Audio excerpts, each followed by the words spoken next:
about these guys in the 20s, these 3 dudes in the 20s that go up on this Thelon River, which flows into the Hudson Bay. And they go up they're kind of north of the tree line, but they're in a timbered grove. And they go up there to trap for the winter, and their whole plan is to live off caribou, but the caribou never come through. And the youngest one keeps this meticulous journal.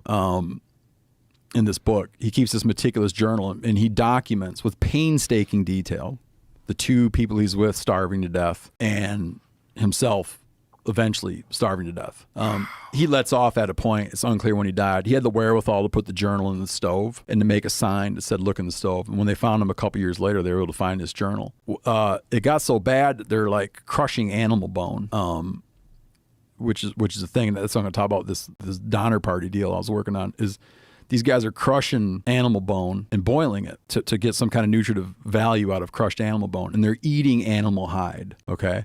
Like you scrape away the hair and you can boil animal skins and eat them. I've done that. It just makes like a gelatiny kind of tasteless, like leather noodle basically. And what he's documenting as they're dying from this is the horrible bowel obstruction. And they're trying to make, like in his journal, he's describing this of trying to make these enema devices.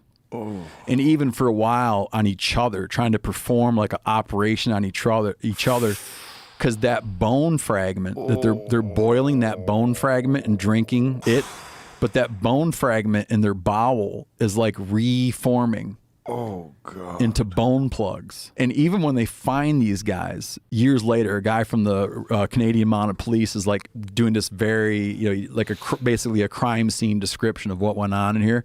And still laying there a couple years later is a plate full of like solidified excrement.